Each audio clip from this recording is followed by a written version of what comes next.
when we started doing this analysis, I was a little nervous because I didn't want to find out that my entire career was a complete waste of time, right, as a security practitioner. So I will tell you, all these things, they do matter, and we can show that they do matter statistically, and that's compelling. What is interesting is when you find those bunts that you say, I don't think this actually doesn't matter as much as I thought it did.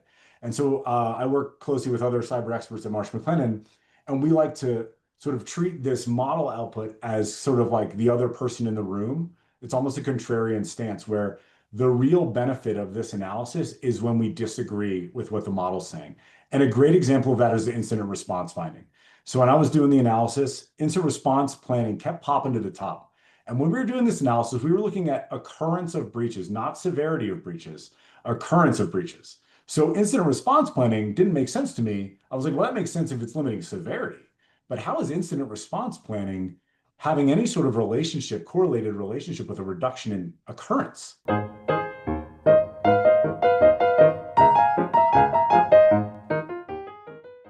We'd like to welcome our special guest this week. So, Matt, say hi to everyone who's just showing up. Matt's an expert sports commentator who pays the bills by doing cybersecurity things. If you got here 5 minutes early, you caught the sports. Now we're gonna shift gears a little bit. So thanks for joining us, Matt. Really appreciate it, man. Sure. Thanks for having me. Always a great time talking to you. All right, Dave, welcome. Coming to us from Fresno. This is Fresno is like a recurring Dave Farrow propaganda theme, so we're going to weave some of that in today. That's right. It is a hotbed of California technology. Love it. Or agriculture, one of those two. I can never keep it straight. All right, so today we're going to hit one thing real quick. We won't go into a ton of detail because we just dropped the blog. And there's some good information in there. There's a little bit more than we have time to get to today. And we want to make a bunch of time for this discussion with Matt, because I think we've got really cool topic, conversation, opportunity to pick fights coming up here in the next 30 minutes. So I do want to, so I'll take a moment. We'll kind of hit some real quick research. So this was published. This is kind of the first piece of like published research that we've put out with the Zscaler team. So like both Zscaler and Red Canary have operational threat hunting teams that do similar things, but obviously, inside of like separate like products, somewhat overlapping data sources. But at the end of the day, generally, like we're all looking for the same things, and a lot of cases we're finding the same things, albeit in different ways. So it was a really neat opportunity to kind of take what we've done, and anyone who's been here to office hours before, I think, has like seen or heard the phrase RMM tools thrown around weekly, to the point that it's probably like a winning bingo card entry here at office hours. But that's been a recurring theme for us. It's constantly like once we see adversaries gain some sort of initial access, like getting these remote monitoring and management tools into an environment is an absolute weapon for them when it comes to moving laterally and doing things like that. Go ahead, Dave. Sorry. Can I ask a clarifying question here? When we say that they're weaponizing these legitimate RMM tools, are we saying that once they land, they're using them, they're living off the land with those already installed, or are they actually installing these things? Both. We've definitely seen both. If they, we've seen cases where if these things exist and aren't properly managed, I will say, like, I think, and this is where like having someone from the Intel team could probably answer this more precisely, but I know that, from our research and others, we see folks gain initial access a lot of times like through these RMM tools. So like it is, in some cases, it is the way in, right? Like exposed remote management tools that aren't properly secured. But I think in most cases, what we're referring to here are RMM tools that are dropped by adversaries, things that they're familiar with, have automated, and can use to achieve the objectives once they're inside.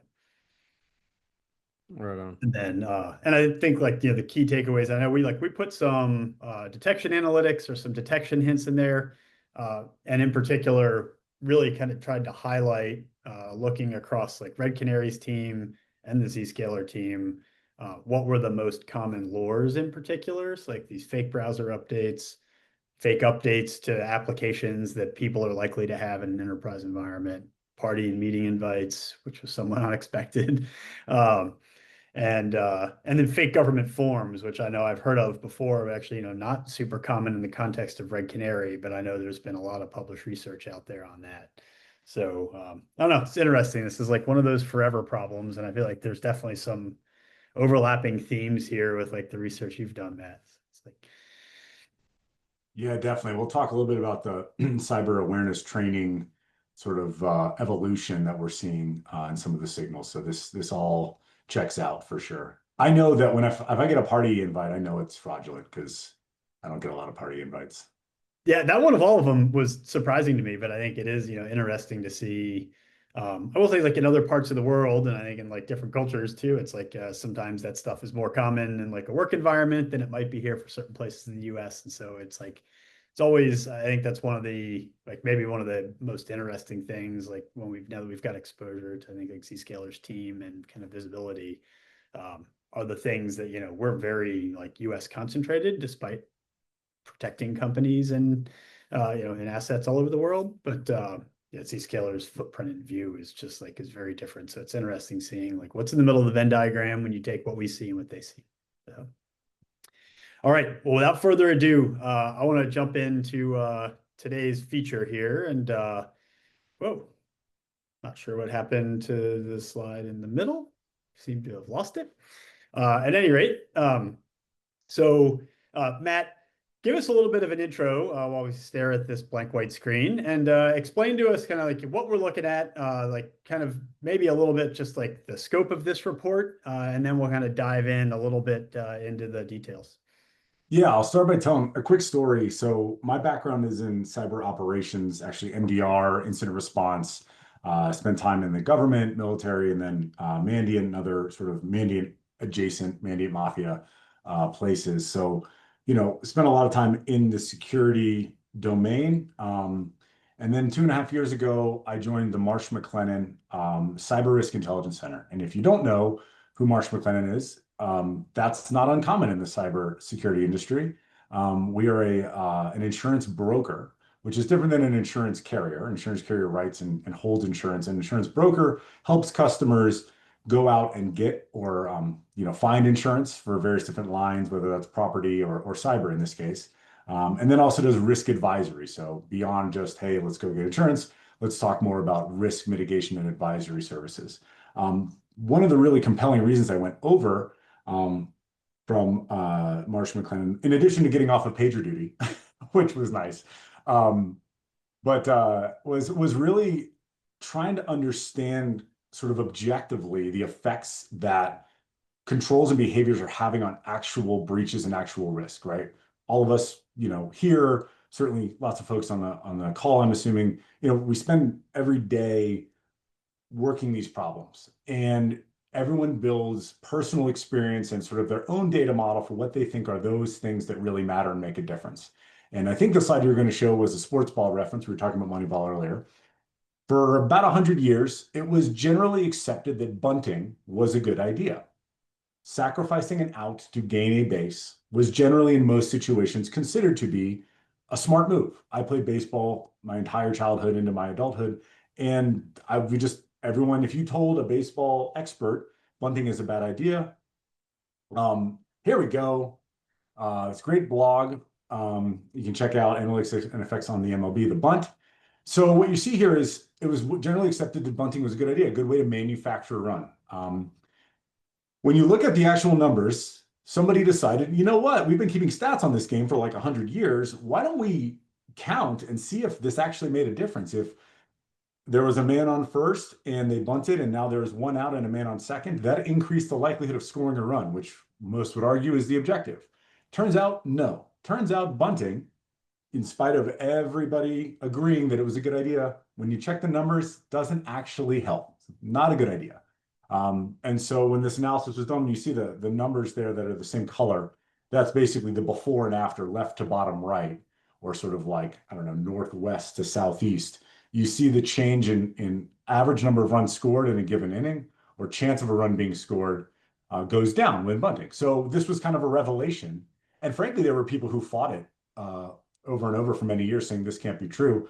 You don't see as much bunting these days. Now the game's changed, of course, but what we try to do at the Marsh McLennan Correct or Cyber Risk Intelligence Center is this type of analysis, right? Can we zoom out and actually try and keep score of some of this stuff and see, okay, well, when this was in place, did we see better outcomes? So there are a lot of caveats to that approach, and I'll be the first to sort of point out the weaknesses of some of the statistical analysis, but it is a new way of looking at the problem that is different than just going my personal experience, what's your personal experience? Let's argue over what we think is best.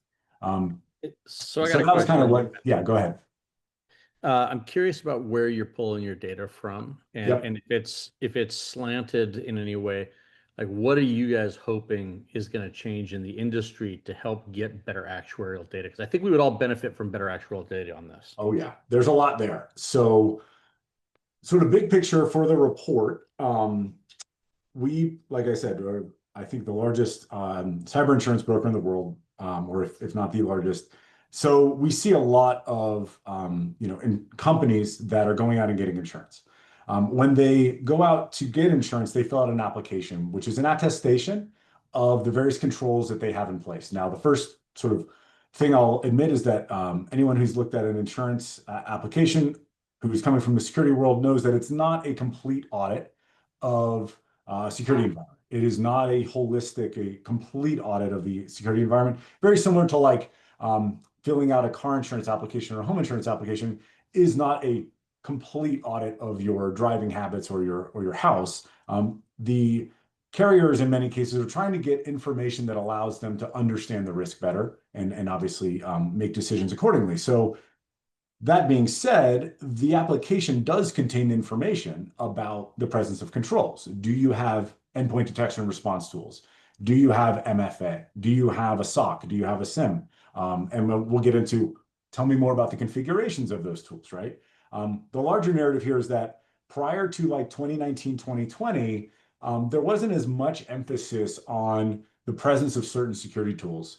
Once really ransomware started to pick up, we call it sort of the ransomware epidemic of 2019 and forward, insurers really started paying a lot more attention, wanting to know a lot more information about companies because it became very important to be able to differentiate risks because payouts were really going through the roof.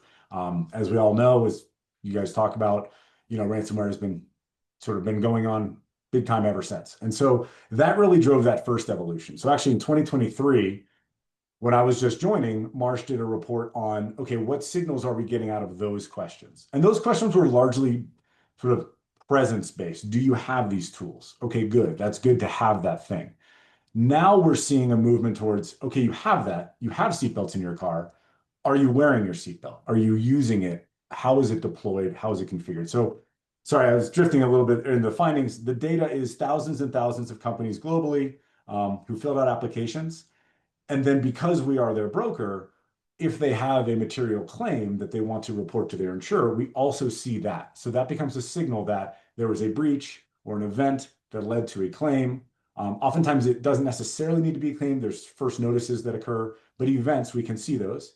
And so we have a population of inputs, which are the controls.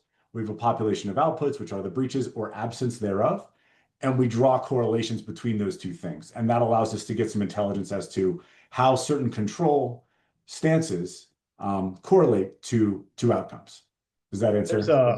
Matt, and I don't know if you're probably not watching the chat, but like Jacob asked a question, and I was going to ask something similar related to like how much like breach data you have. Obviously, you have loss data for claims, right? Or you have claims data. But Jacob's question, particularly that second part, right? And I think it's, we all in general kind of subscribe to the view that you want a multi-layered approach to protecting things. And so, yeah, from a methodology standpoint, I love the second part of his question is like, are you looking at claims or breaches and then figuring out what's not present? Which way does that kind of lean? Yep. That's a fantastic question.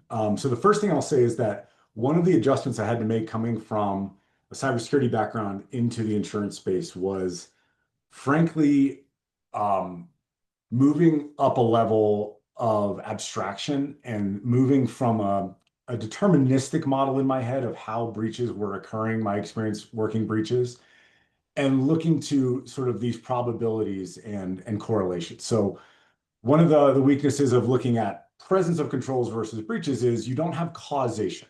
So it is not as if I can say, well, the lack of MFA in this case was the cause for that breach. There's a talk on YouTube from ATT&CK last year where I talk about trying to gather better actuarial data from breaches so that we can make those causal relationships. But all we can say is these were the players on the field when the goal was scored. We don't know which player let the ball in the net. I'm using a lot of sports ball analogies here. I apologize.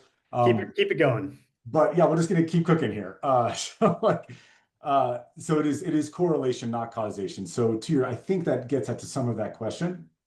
And it can also be really correlated with maturity of programs, right? Now, that being said, we try to also adjust for the variance in expected breaches. This is another sports ball thing I took from hockey or soccer. I like to joke that, like, if you want to find out if a goalie is good, a hockey goalie, I play hockey, don't have Alex Ovechkin shoot against them. Because if you let a goal in against the greatest goal scorer of all time, that doesn't mean you're a bad goalie. Let me shoot against them. I'm terrible. If you let in a goal against me, then you're definitely not a good goalie. Just hot take. So you have to adjust for the expectations. So there's a stat in sports, expected goals against. We try to make the same adjustment when we evaluate these breaches. Is a breach against a 5-person startup that maybe is entirely in the cloud has a different expectation than the entirety of like a international hotel chain, right? They have a lot more, a larger domain, a larger web presence, et cetera. And so one of these things are not the same. And one might have a much higher expectation of any given breach happening in a year versus the expectation over here.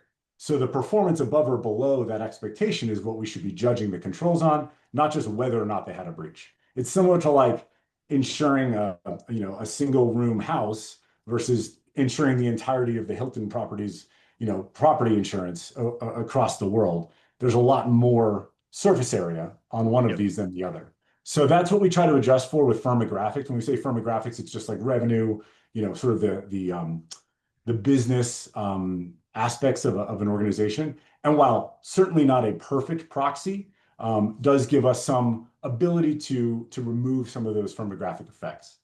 And I incidentally love the sector and revenue. I think is probably one of the things that I know we're very commonly asked by customers, which is like, hey, what can you tell us about our sector? And then like, what can we infer from that in terms of risk? And there was a question here, which is, how can you determine what threats each company faces? And I think like, I will say, from Red Canary's perspective, at least, we're very much on the, loss avoidance side. Like that's our business. But I think, at least like, I don't know if you're, information intelligence data shows anything different, Matt. I'd say like one of our most fascinating findings over well over a decade now of looking at this is that overwhelmingly, I think most organizations expect that they're going to face threats that are very unique to their sector or to their revenue. And I think we just don't find that in aggregate. We see by and large, everyone is not everyone, 99% of companies are subjected to the same threats and have the same threat model. The governors there tend to be like their technology footprint naturally, right? So like the technology that your business uses to do their work has a much closer affinity to the threats you'll see than whether you're in finance or whether you're a hospital or whether you're a school. So that's I think that's at least our take on that, and it's been interesting watching that play out. I completely agree with that, by the way. I think that firmographics are our best available proxy for what we call technographics. I like to sort of say that like attackers don't buy a healthcare vulnerability on the internet, they buy an FTP vulnerability. And so it's the technology. Completely agree. In fact, I will just quick plug. There was a talk by some researchers over at Red Canary last year at ATT&CK about I think it's what makes us different or what makes us similar. And it is about unpacking this this coupling between industry and technographics. I agree that like for what we have available, which is the firmographics at the altitude where we're operating, that's the best we can do. I think we do a much better job fully understanding what are those attributes that closely correlate with risk. There were two other questions. Sorry, there's a lot of questions flying through. One was, is causation actually necessary versus managing impact? No, I mean, it would be nice to drive towards causation because I think that would make us more precise in making recommendations. But that's a very good point that when we're talking about risk, we're talking about trying to move the needle 1 or 2 percentages in a certain risk direction. And so, yeah, does it matter if we can draw that direct causal relationship, or is that behavior? And we'll talk a little bit about incident response planning as an example, where there might not be a causal tie, but there might be a behavioral maturity tie that actually still matters from a risk reduction standpoint. So fantastic comment there. And then, And yeah, I will say too, like, just real quick, jump in, like, and I also want to make sure we get to kind of like findings and I think some of your like recommendations, but like there's like the, breaches are more like plane crashes than car crashes, right? Like these things don't happen in an instant, oftentimes with like a single really clear root cause that's followed immediately by a terrible event. yeah. Like I think that's, strong agreement that like, saying, hey, like lack of this one thing is what caused it, just because it's almost never that one thing might have been how they got in, but they were successful because a series of things failed, right? And Like, you can draw all sorts of programmatic narratives too. For example, when you look at maturity, and I've got more narratives on this, but like if an organization is over-indexing on one particular area of their program, does that cause an underinvestment in other controls that were ultimately at fault, right? Did we dial down too much on our, let's say, vulnerability patching timelines, and then we missed our IAM thing over here, right? So it's a lot of that. And again, I go back to the sports analogies. It's not necessarily that the ball went through so-and-so's legs. It might be that you invested too much in the right fielder and you could have had a better first baseman or what have you. So there's a lot there. And so that's, I think, one of the nice things about being at sort of a higher level question is you hopefully are obviating some of those tiny, multi-factor equations under the hood, but we have to continue to do research here. And that's the last thing I'll say on this report is like, this is by no means an answer key, right? This is an attempt to do science in place of myths, legends, personal anecdotes. We're trying to bring data to the conversation. I think there's a lot more we as an industry can do around sharing data and doing reproducible studies. Obviously, there's a lot of considerations there, but we're trying to bring a data-driven approach to, I can't believe I said data-driven approach. Sorry. But we're trying to bring data to the conversation and say, hey, here's what we're seeing. And if people are seeing other things in their data, that's great. Now we're doing science. We're having a scientific debate. I can't believe you just said it's not an answer key, because Oh yeah, I give you the the answer key. Here's So the that's answers. what everyone came to see, right? And I will say, like, Yeah. I do think the way you frame these and like some of that context, which we'll get to in a minute, is obviously super important. But like, give us the high level here, like not Sure. so much, what's on the screen, because I think everyone can see that, but like what's not on the screen. And I kind of, when we were just kind of going through prep, it was like, I kind of was just jotting down some of these like questions that we had or that came up, and I think that led to some interesting discussions. And like one of them, I know that Matt, you kind of surfaced, and I think Dave asked this first question directly in terms of like the language that we're speaking, what we call these things, like like that to me feels like it's even like maybe the far harder problem than making this list and Yeah. just Yeah. what to do.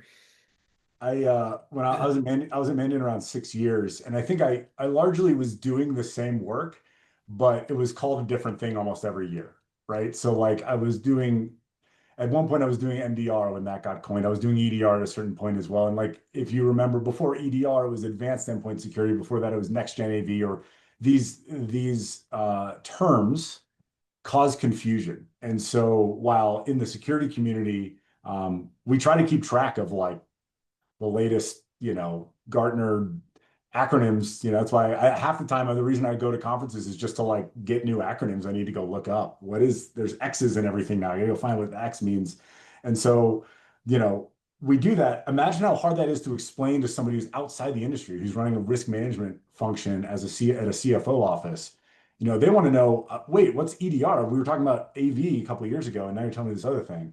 It's almost as if we change the names for seatbelts and airbags every single year. And they're, okay, well, how do you talk to car insurers about that? So there absolutely is an active conversation, and we're part of it as a broker between the security domain and the risk management or financial domain. And I think that, respecting how complex that conversation can be is one thing that I've been learning. And making sure that we're trying to shorten that loop, that OODA loop, if you will, of, okay, hey, now we're talking about CSPM. Okay, what's CSPM? Well, it actually cloud security posture management. It's over here, and this is kind of what it means from a risk perspective. So those signals do matter. Interpretation of questions do matter. It's something we keep an eye on. One of the things I like to do is look at the questions on an application, and many of our questions have comments.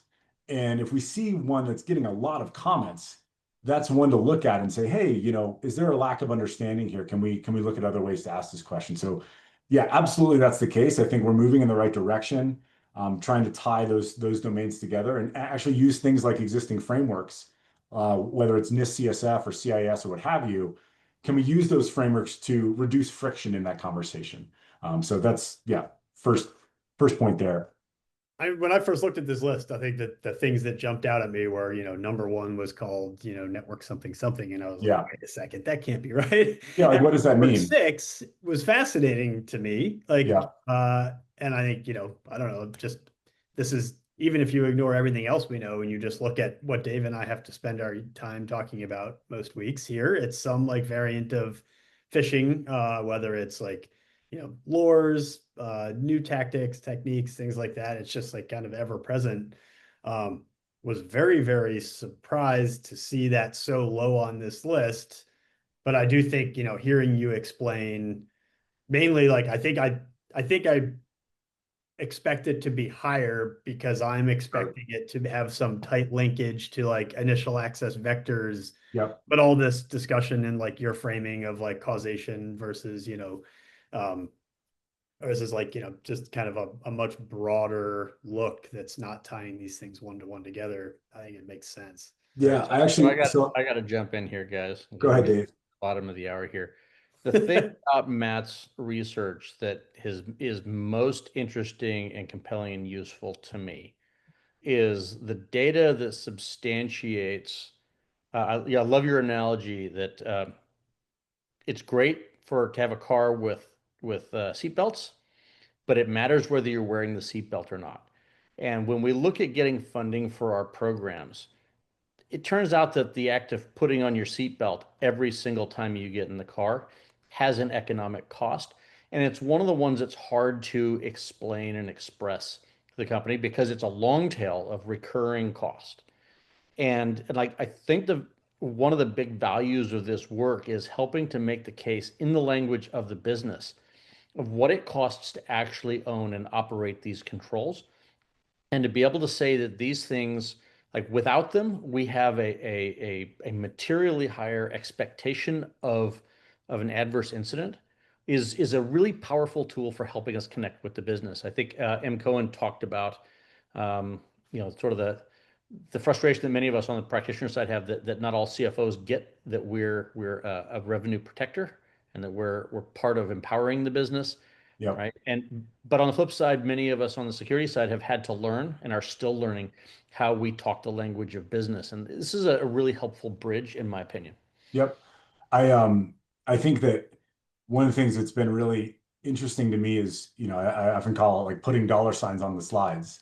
And in order to get to some of those risk estimates, you have to for me at least, I had to go outside my comfort zone of forensic precision, right? I have DFIR background, MDR, very used to, fully going through the proof of here's exactly how I can back up the answer. When you get into risk reduction estimates, the error bars get uncomfortably large in some cases. But if you can put a number and say, hey, we're not, there's definitely some wiggle here, but here's what we're seeing here. We're going to try and measure this risk. Now you're having a risk conversation with dollar signs or euro signs or whatever signs on it. And now you can impel that investment. As you said, if you can say, well, the cost of the control is this, but it saves us potentially this much in a 1 in 100 risk scenario.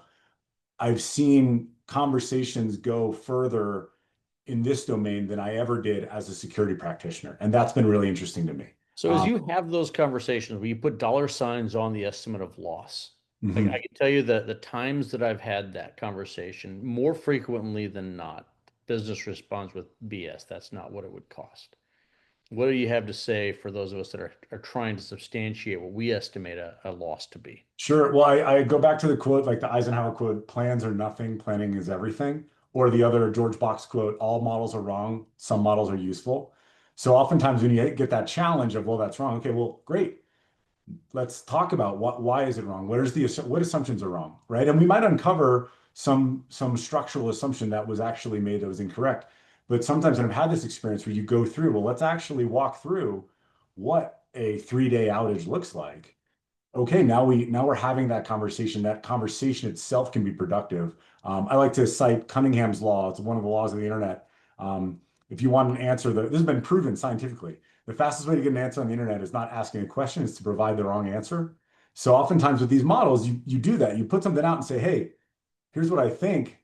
Let's talk about it. And in the talking about it, you come to some better understanding of what it is you're talking about. So yeah, I love, anyway. And So yeah, so just jump in. Like I kind of shifted this as you were kind of as you two were having this conversation, because I think this is a great backdrop to a lot of that, which is there's a bunch of nuance and a bunch of we kind of had that list of these things, but it's not that simple. And I know Matt, we were kind of talking before the show about it's interesting to me just saying, hey, EDR, maybe the best thing to optimize for is just have the thing anywhere and don't worry so much about it, as compared to, I think, your previous list that said logging and monitoring. Sure. Which is a little bit that kind of does a disservice to the narrative that's in the report, and everyone should go read it, because the narrative, once you get into it, is yes, it's not just collect logs and keep an eye on them. It's make sure that you do the right things when the wrong things happen. And so I love the way that you all kind of took each one of these things and almost caveated it, or it's that one click down that is in each of these areas. How should you prioritize? Yeah, I mean, in the report, there's certainly some stuff that will come as no surprise to anyone who's been in security, right? Again, going back just to sports analogies, striking out is bad if you're trying to score runs. Okay, big surprise. But it is nice also to statistically see that, right? I mean, I will tell you that when we started doing this analysis, I was a little nervous because I didn't want to find out that my entire career was a complete waste of time, right? As a security practitioner. So I will tell you, all these things, they do matter, and we can show that they do matter statistically, and that's compelling. What is interesting is when you find those bunts that you say, I don't think this actually doesn't matter as much as I thought it did. And so I work closely with other cyber experts at Marsh McLennan, and we like to sort of treat this model output as sort of the other person in the room. It's almost a contrarian stance where the real benefit of this analysis is when we disagree with what the model's saying. And a great example of that is the incident response finding. So when I was doing the analysis, incident response planning kept popping to the top. And when we were doing this analysis, we were looking at occurrence of breaches, not severity of breaches, occurrence of breaches. So incident response planning didn't make sense to me. I was like, well, that makes sense if it's limiting severity. But how is incident response planning having any sort of correlated relationship with a reduction in occurrence? Was that because it shut down the intrusion before it actually became a full-blown loss? Exactly. So this is exactly the conversation that's so fun is, one, is it, everything's hitting the hull of the ship. We keep it from getting into the internal part. Maybe that's absolutely a part of it. We want to further investigate that. We also found cross correlation between signals. As incident response planning goes up, so too do the maturities of other control areas. Yeah. The narrative we think this is a further research must be done. But what's interesting there, I call it sort of the Michael Jordan. I can't help with the sports stuff. I'm sorry. I call it the Michael Jordan of controls. Not only is it a good control, it makes the other players better on the court. When you walk through that scenario, you do a tabletop, you do that incident response plan, you may uncover certain parts of the security program that, oh, we need to prioritize that. Oh, let's actually walk through how we restore from backup. Let's walk through, oh, do we have any MFA, exceptions, location or administrative otherwise? Oh, well, we should probably go get on that, right? So that is what we think we're seeing. We're going to do more research on it, but that one was a great example of I was surprised, and that surprise was productive. It wasn't just a bunch of me and my security nerd friends nodding and saying, yes, we know everything if they would only listen to us, right? We were So, actually being challenged by the data. so I'm curious if you have any data about which one led the other. Like, did improvements in other controls happen as a result of gaps identified by readiness, or did the actual incident response readiness become a practice that was indicative of the rest of the house being in order? Is That's I a mean, great literally, question. I don't know the answer. That will require some more analysis. Unfortunately, the data gets gathered on a roughly yearly basis. So, that's a whole different conversation. How do we gather, better up-to-date control information in a secure, privacy-aware way? And that's something that's actively occurring and something that I'm excited about. But yeah, that would be a great thing to look into. And I will, not to not to overdo the the rising tide analogy. That's like, by the way, the Matt, we've like totally ruined the chat this week. It's in a great way. It's there's a recurring theme here, but I do like, I hadn't thought about it that way, but like incident response, which, like, I mean, I'm such a huge advocate for that, mainly because it's just like the act of thinking about what might happen and what you're going to do, and to a large degree, just being empowered to take some decisive action, even if it's wrong. Like, Yeah. there's some really cool talk on just like, disaster preparedness, and it was from like, International Disaster Recovery Organization. But, like, taking any action is generally better than taking none, assuming that you kind of learn from it. Uh, Yeah.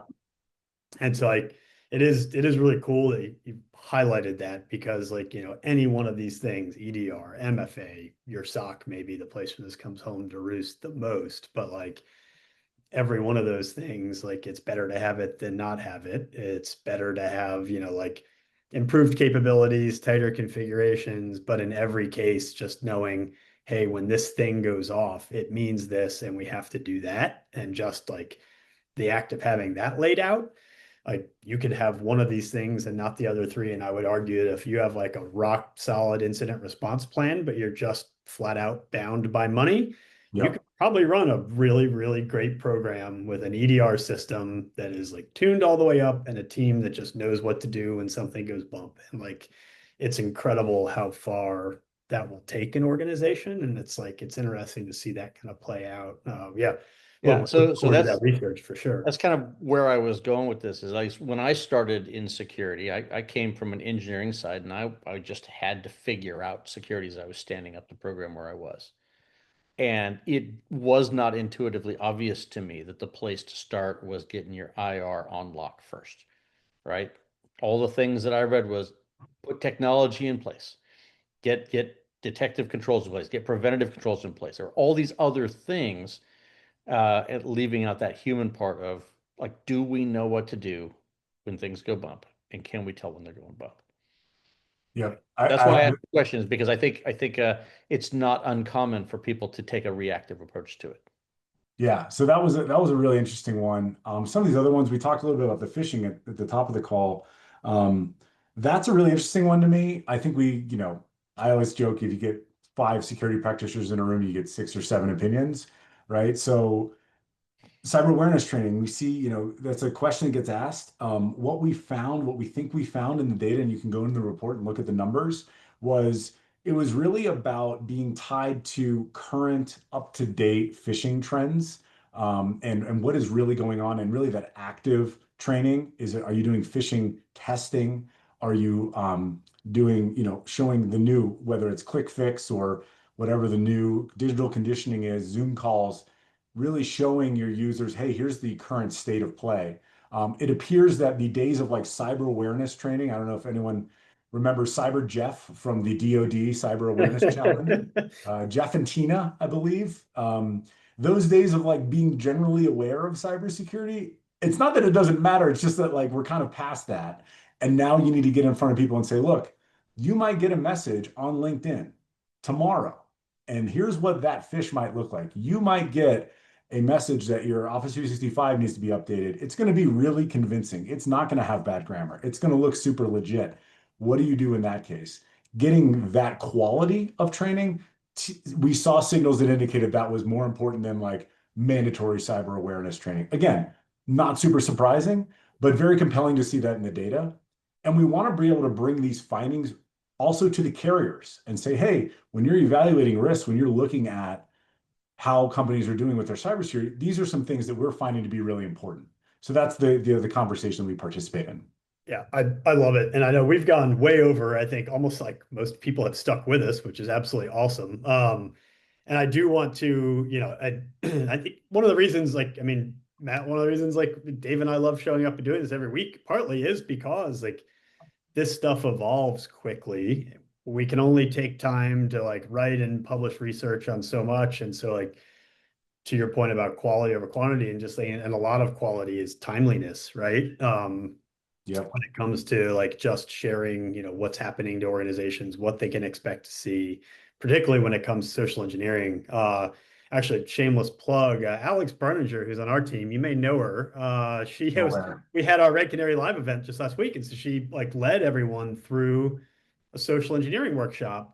And during those breakouts, we just sat there and like not the only point, but like the primary point of getting all these people together and giving us the space to talk was to say, like, not how would you protect against X? It was, what are you seeing today? Like today. And like when we talk about, the stuff that we show up here and talk about, fake captchas, like a lot of the new click fix stuff, maybe one of the best examples of like how important it is to stay current on that stuff and to make your workforce aware of it, because like the social engineering is getting increasingly clever. The consequences are coming increasingly hard and fast too. Yeah, it reminds me, and I'm aware of that content. That talk was fantastic, and I think it's really important. What's funny with the pace of social engineering change, I think about it like social engineering training is approaching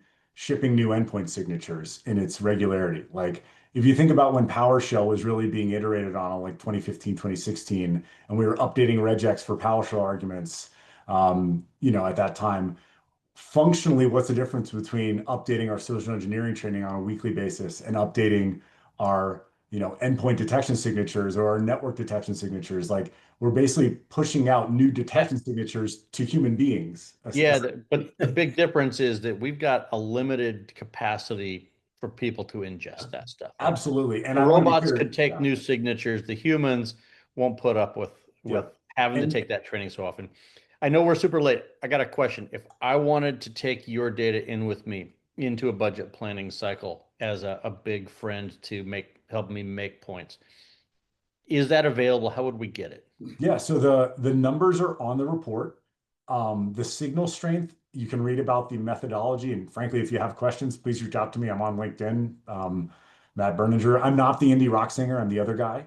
When I went to try and find your profile picture, Matt, I was first I was thwarted, and then I was intrigued. It's great. But no, the numbers are on the report. Anything above 1 shows a correlation with a decrease in security. The number, basically that number minus 1 is the odds ratio change in having a breach or having a breach in our data set. And so you can use those numbers as functionally kind of percentages. Be careful though, you cannot add them. You cannot strictly sum them. There's Bayesian math is the reason for that, but you cannot take them and just add them all together. You'll actually get above 1. So like, then what are you doing? Breaching back? Like, it doesn't make sense. So you cannot strictly sum them, but you can use them as an estimate of percentage reduction. Cool. Well, hey, you all, man, we could keep going for a really long time, I think. I know the chat's still happening. We may need to do a follow-up. It's the first time in a long time we've gone into overtime here on Office Hours, and that'll be the final sports reference for today.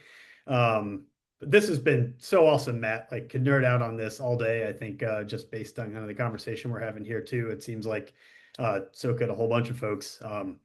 Want to thank you so much for coming. This was an awesome conversation, and I know you and Dave have been wanting to do this for a while, so I'm glad we made it happen.